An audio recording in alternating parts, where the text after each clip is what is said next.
McCauley at Prado. And you know, we're talking about commitment, and again, I'm preaching to the choir. There is 102 people in the group. Even meeting one of session 24, 25 or more people were not here.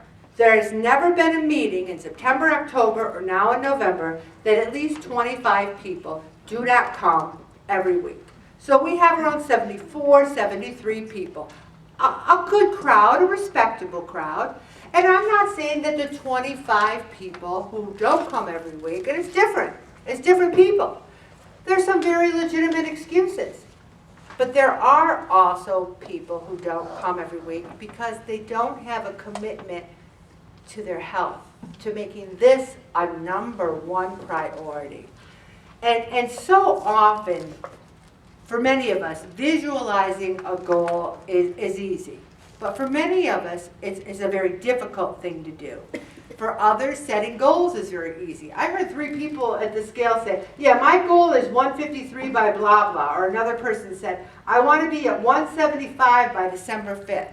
These are people who have their mind wrapped around numbers, wrapped around goals, where the other people are like, I just am going to show up and I'm going to have a goal, but not today. There are different levels of commitment to weight loss and health. The first one is you're not very committed. You have the best intentions, but you give them up quickly in favor of your favorite restaurant foods, parties, Halloween candy, donuts, the break room, candy, do I go on? The next one is somewhat committed. You want to make the changes, but making time in your schedule and trying to balance everything, the spirit is willing, but the flesh is weak. The third one is you're very committed. You're learning what foods are best for you, and you found new ways to exercise, and you're trying to prioritize your time. You believe that slow and steady will win the race, and you accept that you can't be perfect, but you work to do the best you can every day. The next step is passionately committed. That is the person that's found a wonderful balance between work, family, community, healthy lifestyle, and outlook, and it complements every aspect of your life. You are passionately committed to your weight loss goals and to your health. And I don't just mean for 5 minutes. I mean for all time, for your life. The last one that's zealously committed is someone who, if you've known them, nobody like this is in the group, believe me, but they're willing to sacrifice all aspects of their life to achieve their goals. All aspects. Nothing else matters. They quit their job and they're exercising 24/7. There's people who do crazy things. Now, do you ever see the game Duck, Duck, Goose? I could literally go around the table and go, somewhat committed, not very committed, committed, zealously committed. I can pick it all for everybody in this group. And some of you are going to disagree with me. You're going to say, oh no, Ellen. Oh no, how dare you say I'm somewhat committed. I am passionately committed. We need to take a really strong look at our lives. Because if I were to look at this, I would put myself in the very committed. I don't put myself in the passionately committed because I'm still working on finding that balance. Tomorrow night, I got picked, I don't know if pick's a good word with it, for it. I was actively involved with obtaining POW and MAA stadium seats for the Syracuse Crunch Arena. I worked with the Vietnam veterans and the combat veterans. Got Hussey seating in Maine to donate them. They're going to be unveiled tomorrow night. So the Syracuse Crunch invited me, several veterans, and to the game because it's Military Appreciation Night. There's going to be Michelob Ultras. There's going to be pizza. There's going to be popcorn and snacks. And I am actually breaking out in a cold sweat. I'm thinking, oh my gosh, I'm not worried about the pizza. The pizza's fine. What am I worried about, everybody? Michelob Ultras. Because you say to yourself, I've been so good. You ever had that conversation, like with the Halloween candy? I'm so good, I try so hard, I work so hard. Just one. The next thing you know, they're hanging you, you're dragging you out of there, and you're calling an Uber, you know? The thing is, Bob's going so he can drive. Only kidding! But the thing is, this is where I am working on that wonderful balance. And you know what? I'm actually slow and steady.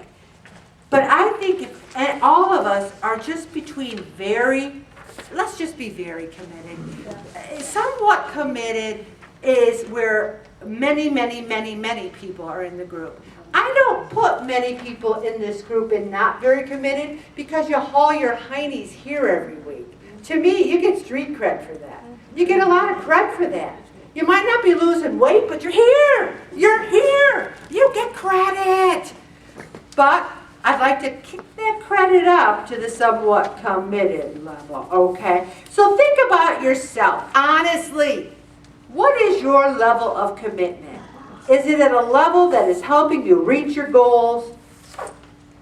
And here's 8 reasons why you might not be able to commit. You don't believe in yourself. You are such a failure in your past life in weight loss that you never think you have gained and lost weight. I think if I actually counted up all the weight I've gained and lost in my life, it would be over 1,000 pounds. I'm serious. I am 65 years old. I mean, some of you gain and lose the same pound every week, and you do 52 weeks in a year, and you time 50 years. I mean, it's easy to gain and lose. But you got to believe that God and the Holy Spirit will help us be successful. You don't want to go all in. I want to lose weight and be healthy, but I want to eat out 3 times a week. I want to drink wine every day, and I want to go to the buffet at Del Lago and eat whatever I want. You don't want to go all in. And weight loss isn't a priority. Now, I'm not talking, maybe you got 5 pounds to go, and right now you're taking a little zealous break. But if you've got 30, 40 pounds and your weight is a detriment to your health, if your doctor says to you, man, you got to lose some weight there, you got this going on, that going on, and you're not making weight a priority, and your doctor has said it should be, that is a concern. You're walking the path alone. None of us are walking this path alone. We are all in this together. You've been unsuccessful before. I'm not going to call anyone. Who in the group has been unsuccessful at losing weight and keeping it off? Every single person. Every single person. You aren't ready for change. Now this is huge. You want to lose weight, you want to be healthy, and you think you can do the same things you always did. It doesn't make any sense. If you want to get a job and you have to have a degree in accounting, and you go for the interview and say, I'm here for that job, and they say, well, you don't have a degree in accounting, and you're like, yeah, but I still want the job. And they're like, well, you've got to do the work. You've got to go to college for 4 years. And you say, no, I don't want to do that. Well, you're not going to get the job. You got to have a 4-year degree in accounting. You have to do the work. You've got to change. You've got to make time to go to classes. You have to pay for the classes. And how can you finally commit yourself to losing the weight? The reason you haven't before is you're not fully committed. I, Ellen McCauley, am fully committed to losing weight and keeping it off because for the past 12 years, I have facilitated this group. I feel that when I start gaining the weight, I stop. I go, no, no, no, I don't like the way I feel. My pants are getting tight. That roll is flopping over the edge of my pants. Look at the roll's not flopping over my pants. That is a victory. When you have a little roll going down, what is going to make you fully committed? I write everything down. It is my go-to. I have a grid in my day timer that says what I weigh, what I want to weigh, what I do every week. I find writing down your goals so powerful. And you tell the world. I don't have to worry about telling the world because there are strangers on the street that go, hey, I was online and I happened to see your blog. Are you all in McCauley? That happened to me this week. A stranger saw the blog and called me out on the street. And tell the world. Who's on Facebook here? Go on Facebook January 5th and say, hi, just want everyone's support. My goal is to lose 10 pounds by June. They'll be narking you. They'll be like, oh, how you doing? How you doing? Announce it. Adjust your mindset. So much negative self-talk. Oh, negative self-talk. And I hear it. I want to slap some of you because you come in there and you go, oh, I can't do this. This is too hard. Oh, my gosh. I can't eat whatever I want. Poor me. None of us can. There are people in this world. There is a girl in the office. Oh, my gosh. Her name is Melody. Melody, she's so nice. I want to hate her guts. Somebody brought in one of those cheesecakes that have the different piece, you know, like there's cherry. Oh, you all know what that is.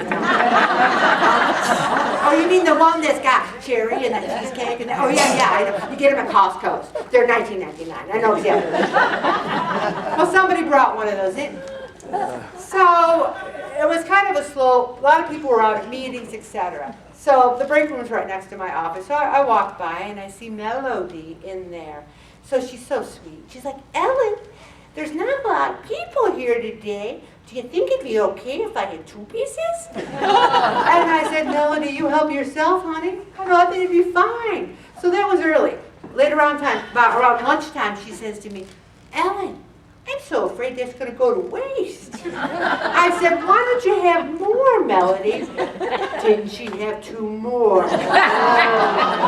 Melody does not even break 100 pounds on this scale. So one time I said to her, are you exercising a lot, Melody? Do you like run? Do you walk? She goes, oh, I just can't even get off the couch. Like I said, I still like Melody. Okay. No more junk food. You guys are eating things that should not even be in your house. It shouldn't be in your house. It kills me.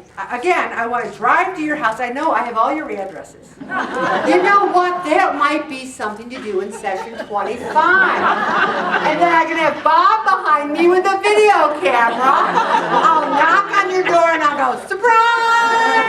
Like when I see you in Price Chopper, people are literally running, oh, Ellen. That's the way it's going to be when I have that surprise knock on your door. Take me to your pantry now. Here's it. Have a plan. And don't be sitting out there going, oh, Ellen, it's November 7th. I'm going to have a plan January 5th. I promise. Have a plan today. No more exceptions. Don't we have exceptions? Well, you know, my cousin's 8th removed friend is getting married next weekend. So I'll start my diet on Monday. We just keep making exceptions. Have a deadline. I have a goal that by June 4th of 2020, I want to make. A goal without a timeline is just a dream. A dream, okay? And don't give up. Start today, right now. Stopping right there, Bobby.